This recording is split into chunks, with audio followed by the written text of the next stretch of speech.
Hello aqua farmers, welcome to CG aqua channel. రొయ్య పిల్లల ఎంపికలో తీసుకోవాల్సినటువంటి జాగ్రత్తలు. రొయ్య విత్తనం. ఆక్వాకల్చర్లో రొయ్యల విత్తనాల నాణ్యత చాలా ముఖ్యమైనది.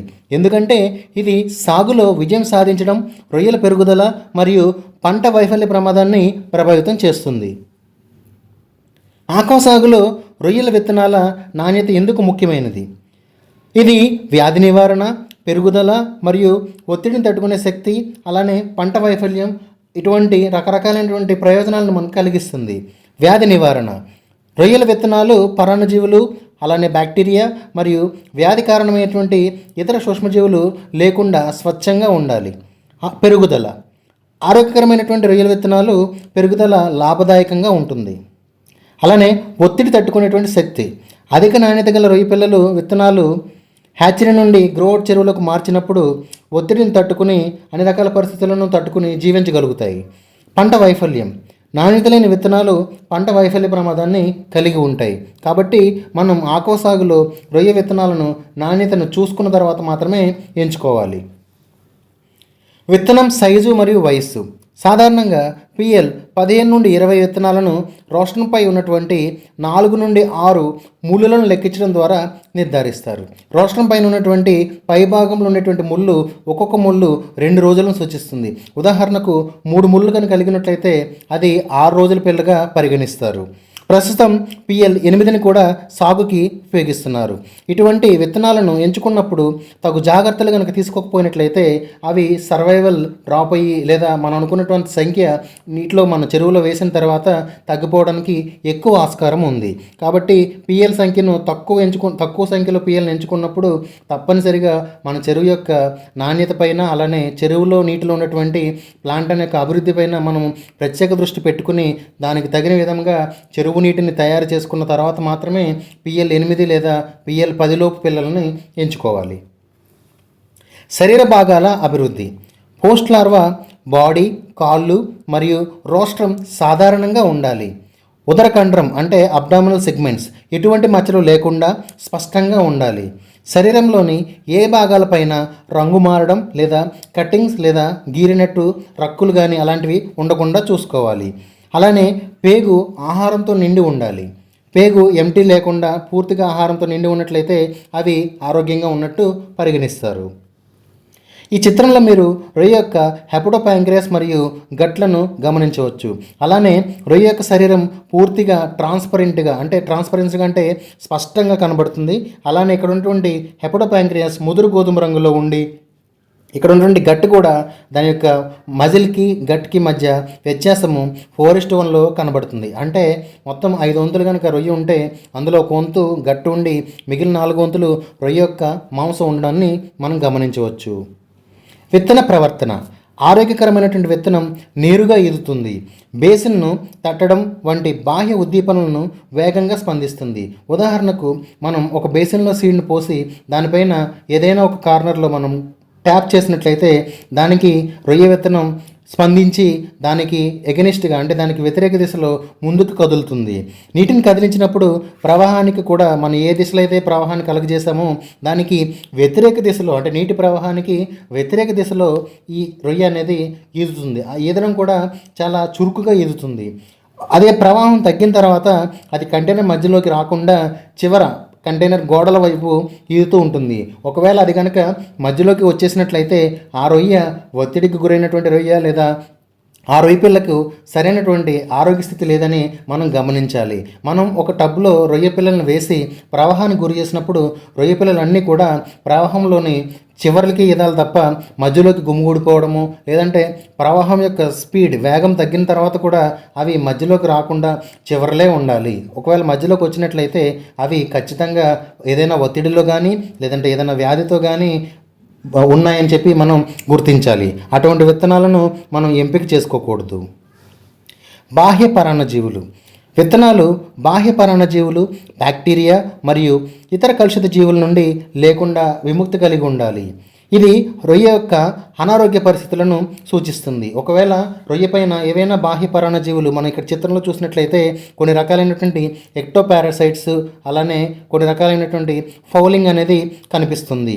ఇలాగా మనకి రొయ్య పిల్ల పైన ఫౌలింగ్ ఇటువంటి ఆర్గానిజమ్స్, ప్రోటోజోవన్స్, జుతామినియం ఇలాంటి ఆర్గానిజమ్స్ కనుక కనిపించినట్టయితే ఆ రొయ్య పెరిగినటువంటి వాతావరణము సరిగా లేదని, అది కలుషితమైనటువంటి వాతావరణంలో పెరిగిందని, ఆ రొయ్య ఆరోగ్య పరిస్థితి సరిగా లేదని మనం గమనించుకోవాలి.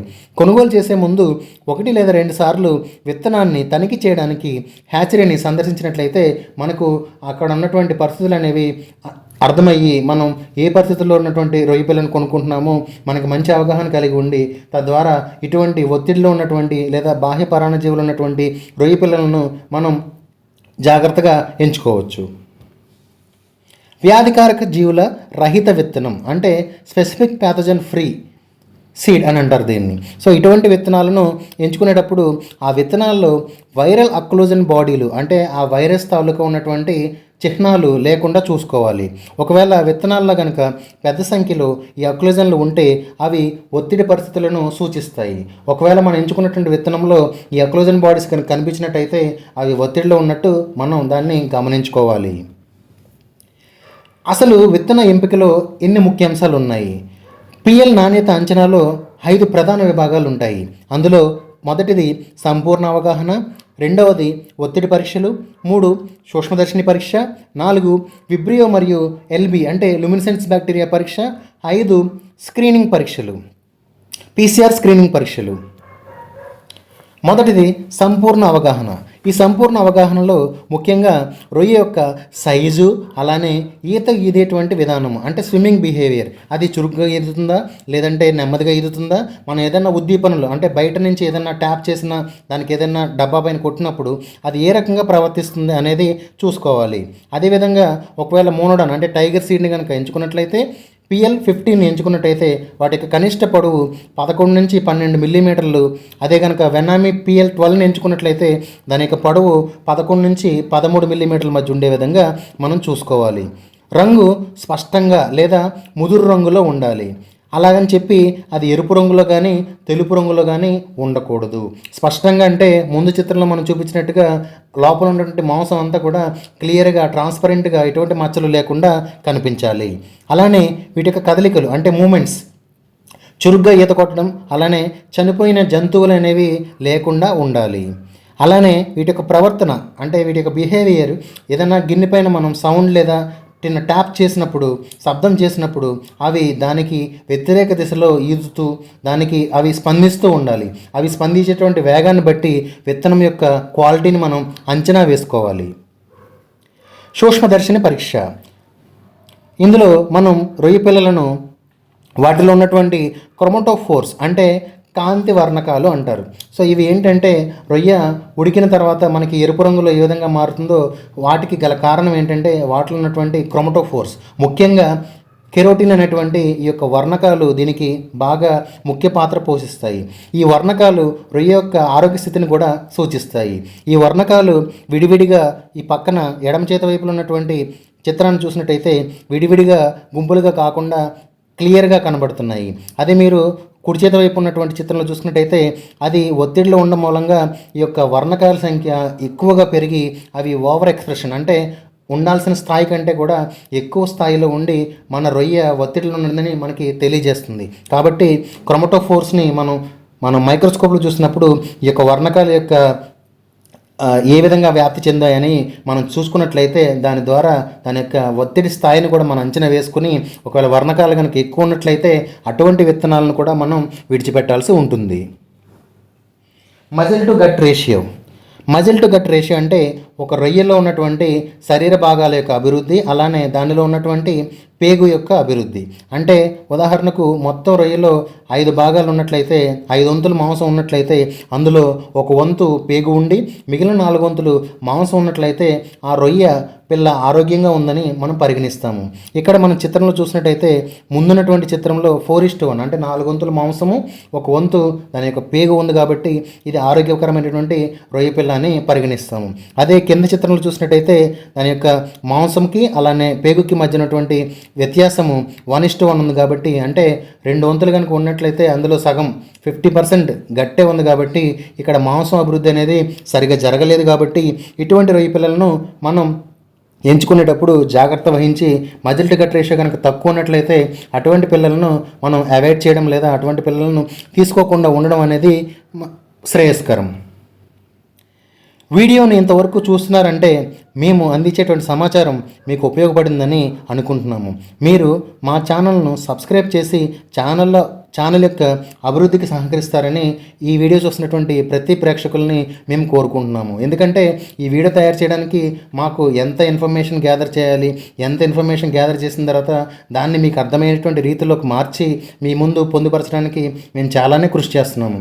మా కృషికి మీరు మాకు ఇచ్చేటువంటి బహుమానము మా ఛానల్ని సబ్స్క్రైబ్ చేయడము, అలానే మా వీడియోని లైక్ చేయడము, అలానే మా వీడియోలను ఎవరైతే మీకు తెలిసినటువంటి రైతు సోదరులు లేదా టెక్నీషియన్లు ఉంటారో వారందరికీ కనుక మీరు పంపించినట్లయితే ఈ వీడియో వాళ్ళందరికీ చేరి మీతో పాటు వాళ్ళకు కూడా మా యొక్క సలహాలు మరియు మా యొక్క సాంకేతిక పరిజ్ఞానం కూడా వాళ్ళకి చేరి వాళ్ళు కూడా దీని యొక్క లబ్ధిని పొందుతారు. అదేవిధంగా మన యొక్క ఛానల్ అభివృద్ధి కూడా సహకరిస్తారని అందరికీ మనవి చేసుకుంటున్నాము. ఒత్తిడి పరీక్షల్లో చాలా రకాలు ఉన్నాయి. సో ఈ ఒత్తిడి పరీక్షలు ఏంటంటే రొయ్య పిల్లను మనం ఆర్టిఫిషియల్గా ఒత్తిడికి గురి చేసినప్పుడు, అంటే కృత్రిమంగా ఏదైనా ఒక ఒత్తిడికి గురి చేసినప్పుడు అది ఆ ఒత్తిడిని ఏ రకంగా తట్టుకుంటుంది, ఏ స్థాయిలో తట్టుకుంటుంది, ఆ ఒత్తిడిని తట్టుకునేటువంటి స్థాయిని అనుసరించి ఆ రొయ్య పిల్ల యొక్క నాణ్యతను మనం తెలియజేస్తాము. ఇందులో ముఖ్యంగా ఉప్పదనం పరీక్ష అంటే ట్యాంక్ నుండి సుమారు ఒక 300 PLలను మనం తీసుకుని అలానే 1 లీటర్ నీటిని కూడా తీసుకుని దాన్ని ఒక బేకర్లో వేసి దానికి ఇంకొక లీటర్ మంచినీటిని అంటే సముద్రపు నీటిని తీసుకుని దానికి 1 లీటర్ మంచినీటిని అంటే 0 ppt సెల్నిటీ నీటిని మనం జోడించినట్టయితే ఆ PL 50% ఒక సెల్నిటీ డ్రాప్కి ఎక్స్పోజ్ అవుతుంది. అంటే దాని యొక్క సెల్నిటీలో 50% తగ్గించి మనం దాన్ని టెస్ట్ చేసి చూస్తున్నాం అన్నమాట. ఇలాగా పిల్లను ఉంచిన తర్వాత 3 గంటలు సమయం దాటిన తర్వాత మనం ఆ పిల్లని, ఆ బేకర్లో ఉన్నటువంటి పిల్లను చూస్తే అది చురుగ్గా ఉండాలి. లేదంటే ఆ పిల్లను మనం ఏదన్నా ఒక చిన్న సూది వంటి దాంతో ఇట్లా పొడవబోయినప్పుడు అది జలకింగ్ అంటే స్పీడ్గా కదిలేటువంటి కదలికను కలిగి ఉండాలి. అలా కనుక కదిలినట్లయితే అది యాక్టివ్గా ఉందని మనం అంచనా వేస్తాము. అలానే ఎంత పిల్ల పోసాము, అందులో ఎంత పిల్ల యాక్టివ్గా ఉంది అనే దాన్ని బట్టి మనం దానికి పర్సంటేజ్ కట్టి ఈ పర్సంటేజ్ కనుక 70% కంటే ఎక్కువ ఉన్నట్లయితే ఆ పిల్ల నాణ్యత కలిగిందని, ఒకవేళ శాతం కనుక 70% కంటే తక్కువ ఉన్నట్లయితే ఆ పిల్ల నాణ్యత లోపం కలిగింది. కాబట్టి అటువంటి పిల్లను మనం ఎంచుకోకుండా మంచి క్వాలిటీ పిల్లను ఎంచుకోవడానికి మనకు ఒక ఆస్కారం అనేది ఉంటుంది. అలానే ఒత్తిడి పరీక్షల్లో రెండవది ఫార్మలిన్ పరీక్ష.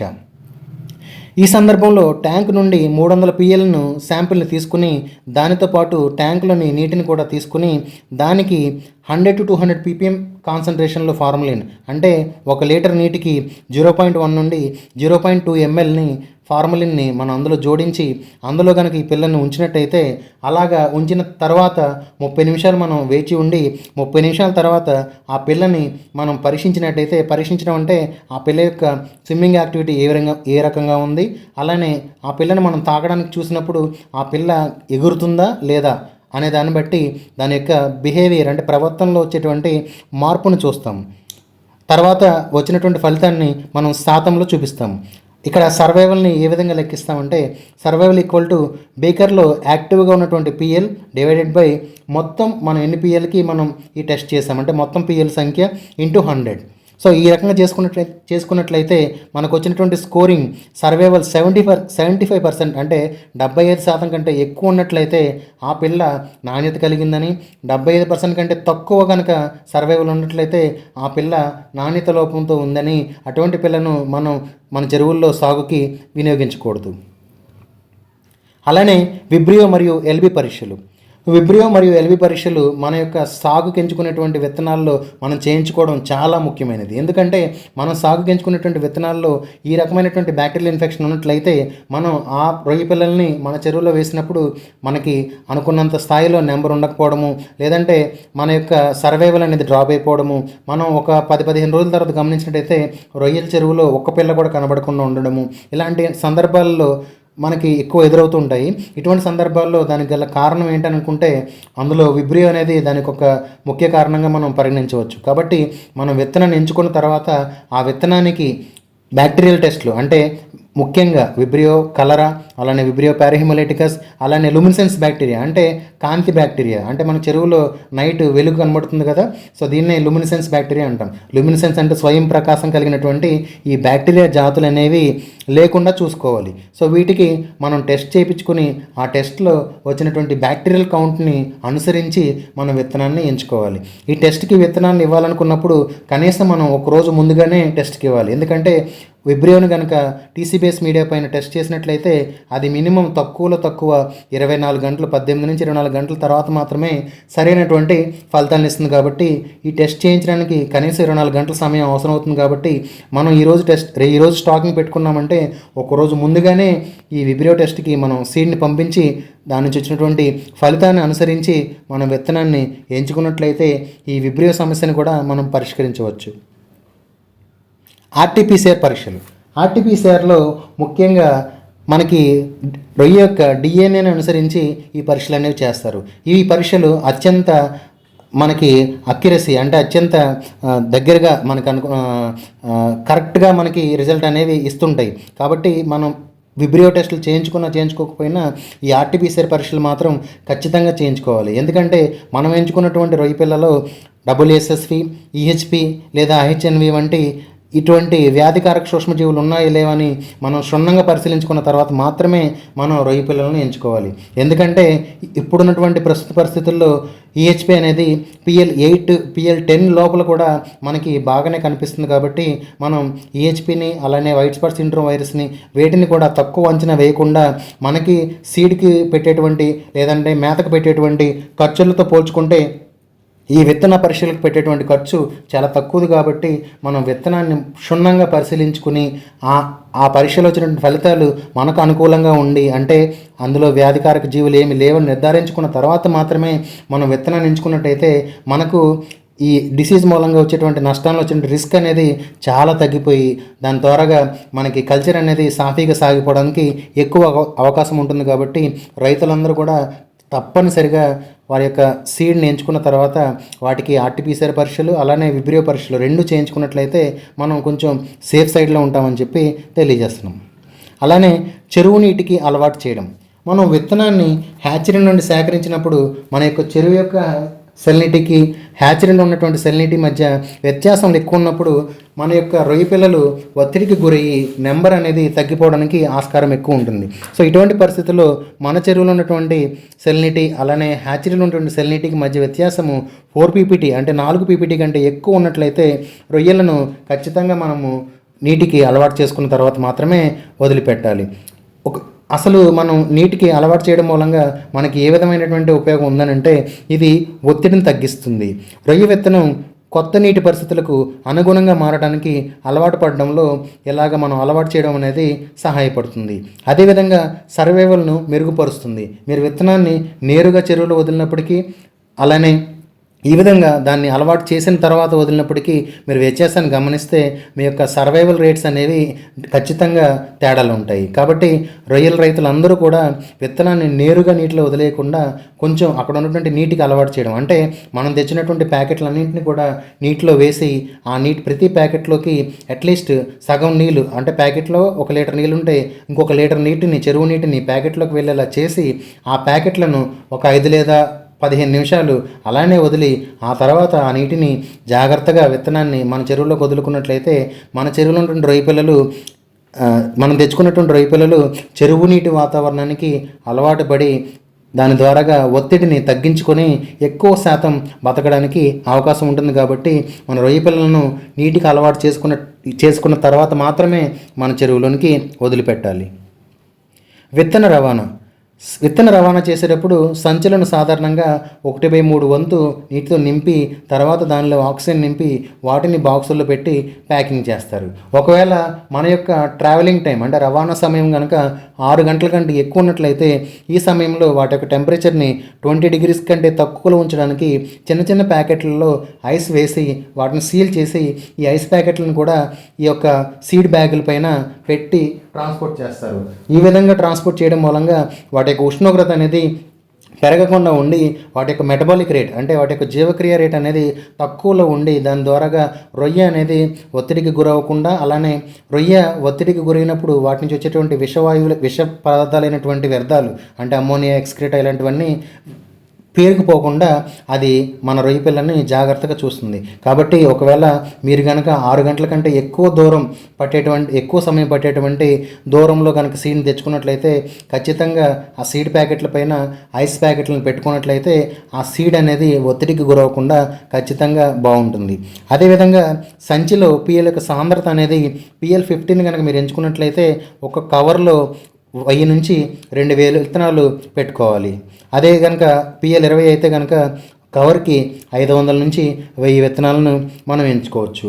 ఈ విత్తన రవాణా అనేది చాలా వరకు ఉదయం పూట లేదా సాయంత్రం పూట పెట్టుకున్నట్లయితే మనం రొయ్య పిల్లలకు టెంపరేచర్ షాక్ అంటే బయట ఉష్ణోగ్రతల యొక్క ప్రభావం వాటిపైన పడకుండా అవి ఎక్కువ బతకడానికి లేదంటే ఒత్తిడికి గురవకుండా ఉండడానికి ఎక్కువ ఆస్కారం అనేది ఉంటుంది. విత్తన రకాలు oceanic institute of breeding programme. So వీళ్ళు 1995 నుండి 98 వరకు పసిఫిక్ తెల్ల రొయ్యల పైన అంటే లెటోపినస్ వెనామిని పసిఫిక్ తెల్ల రొయ్య అంటారు. ఇది పసిఫిక్ సముద్రానికి చెందిన రొయ్య. దాని నుంచి మనం ఇక్కడ తెచ్చుకుని దీన్ని ఉపయోగించడం జరుగుతుంది. సో ఈ బ్రీడింగ్ ప్రోగ్రామ్ నిర్వహించినప్పుడు వీటిని తారా సిండ్రోమ్ వైరస్కు ఎక్స్పోజ్ చేయడం అంటే తారా సిండ్రోమ్ వైరస్కు గురి చేసినప్పుడు ఏ జాతి రొయ్యలైతే ఏ బ్యాచ్ రొయ్యలైతే వాటికి రెసిస్టెన్స్ అంటే నిరోధకతను అలానే వాటికి తట్టుకుని పెరుగుదలను సూచించాయో వాటిని డెవలప్ చేయడం అనేది జరిగింది. వీళ్ళు ఈ ప్రయోగం చేసినప్పుడు వీళ్ళు 2 రకాలైనటువంటి దీంట్లో వెరైటీస్ని వీళ్ళు ఐడెంటిఫై చేశారు. అవి ఫస్ట్ది ఏంటంటే గ్రోత్ లైన్. మనకి హ్యాచరీలో గ్రోత్ లైన్, TSV లైన్ అని చెప్తారు, కానీ అసలు ఈ గ్రోత్ లైన్ ఏంటి, TSV లైన్ అంటే ఏంటి అనేది జనాలకి తెలియదు. కాబట్టి సో ఈ వీడియో ద్వారాగా మీ అందరికీ ఇది తెలియచేయాలని నేను వీటి గురించి కూడా ఇక్కడ చెప్పడం జరుగుతుంది. ఈ గ్రోత్ లైన్ అనేది కేవలం పెరుగుదల కోసం మాత్రమే ఎంపిక చేయబడింది. ఇది 100% పెరుగుదలకు ఎంపిక చేసుకుంటుంది. అలానే TSV లైన్ అనేది TSV అంటే తారా సిండ్రోమ్ వైరస్. ఇది అక్కడ ఉన్నటువంటి తారా అనేటువంటి రివర్లో వచ్చింది కాబట్టి దీనికి తారా సిండ్రోమ్ వైరస్ అని పేరు పెట్టారనమాట. సో ఈ వైరస్ని ఎదుర్కొనే శక్తి కలిగినటువంటి ఒక వెరైటీ, అలానే గ్రోత్ కేవలం పెరుగుదల కోసం మాత్రమే పెంచేటువంటి ఒక వెరైటీ. ఈ 2 వెరైటీలు కూడా బ్రూడర్స్ని మన దేశంలో ఉన్నటువంటి హ్యాచరీలు ఇక్కడికి దిగుమతి చేసుకుని ఆ బ్రూడర్స్తో పుట్టినటువంటి పిల్లల్ని మన చెరువుల్లోకి అమ్ముతున్నారనమాట. సో ఇవి 2 రకాలు కూడా ఇవన్నీ బ్రోడర్స్ రకాలు అంటే వాళ్ళు విదేశాల నుంచి మనకి దిగుమతి చేస్తున్నటువంటి బ్రోడర్స్ రకాల్లో ఈ జాతులు ఉన్నాయన్నమాట. అలానే విత్తన రకాలు లెటోపినస్ వెనామి యొక్క నిర్దిష్ట సంతానోత్పత్తి శ్రేణులలో ఓషనిక్ ఇన్స్టిట్యూట్ అభివృద్ధి చేసినటువంటి రకాలు. ఈ ఇన్స్టిట్యూట్ వాళ్ళు ఇంకా చాలా రకాలని అభివృద్ధి చేశారు. వాటిలో ముఖ్యమైనటువంటి రకాలు ఏంటంటే గ్రోత్ లైన్ అంటే ఇందాక చెప్పుకున్నాం కదండి, ఇది ఓన్లీ 100% గ్రోత్ కోసమే తయారు చేసినటువంటి విత్తనాభివృద్ధి అంటే తల్లి రొయ్యలు అనమాట. అలానే TSV లైన్ అంటే TSV వైరస్ తారా సిండ్రోమ్ వైరస్కి రెసిస్టెన్స్ కలిగినటువంటి తల్లి రొయ్యలు. అలానే ఒత్తిడిని తట్టుకునేటువంటి శక్తికి ప్రసిద్ధి చెందినటువంటి వీళ్ళ దగ్గర నెంబర్ 2, నెంబర్ 9 మరియు నెంబర్ 10 వంటి కుటుంబ రకాలు కూడా ఉన్నాయి. ఈ రకాలన్నీ కూడా రొయ్య యొక్క విత్తనాన్ని పుట్టించేటువంటి తల్లి జాతి లేదా తండ్రి జాతి అంటే వాటి పేరెంటల్ స్టాక్స్ అనమాట. సో వీటి నుంచి మనకి తల్లి లేదా తండ్రులను ఏర్పాటు చేసి వాటిని విదేశాలకు అంటే మన భారతదేశానికి మరి ఇతర దేశాలకి వాళ్ళు ఎగుమతి చేస్తారు. ఈ ఎగుమతి చేయబడినటువంటి తల్లి రొయ్యలను మన వాళ్ళు సేకరించి వాటికి బ్రీడింగ్ ప్రోగ్రామ్ కండక్ట్ చేసి వాటి నుండి పుట్టినటువంటి పిల్లలను PLs కింద మనకి విక్రయించడం అనేది జరుగుతుంది. సో చూసారు కదండి, మరి విత్తన ఎంపికలో తీసుకోవాల్సినటువంటి జాగ్రత్తలు, అలానే ఎటువంటి జాగ్రత్తలు తీసుకుంటే రొయ్య విత్తనంలో మన సాగు మంచిగా జరుగుతుంది, ఇలాగ మొత్తం పూర్తి వివరాలు మీకు అందజేశాం. సో మీకు ఇలాంటి మరింత ఉపయోగకరమైనటువంటి విషయాలన్నీ మన ఛానల్లో చాలానే ఉన్నాయి కనుక మీరు మన ఛానల్ని వీక్షించి సీజీ ఆక్వాలో ఉన్నటువంటి మౌల్టింగ్ వీడియో కానీ, ఫీడ్ మేనేజ్మెంట్ వీడియో కానీ, ప్రోబయోటిక్ వీడియో కానీ వీటన్నింటిని వీక్షించి మీకు సాగులో వచ్చేటువంటి సందేహాలన్నింటికి కూడా మాకు పరిష్కార మార్గాలను తెలుసుకుంటారని, అలానే ఈ ఛానల్ యొక్క అభివృద్ధికి తోడ్పడతారని కోరుకుంటున్నాం. Thank you. Signing off.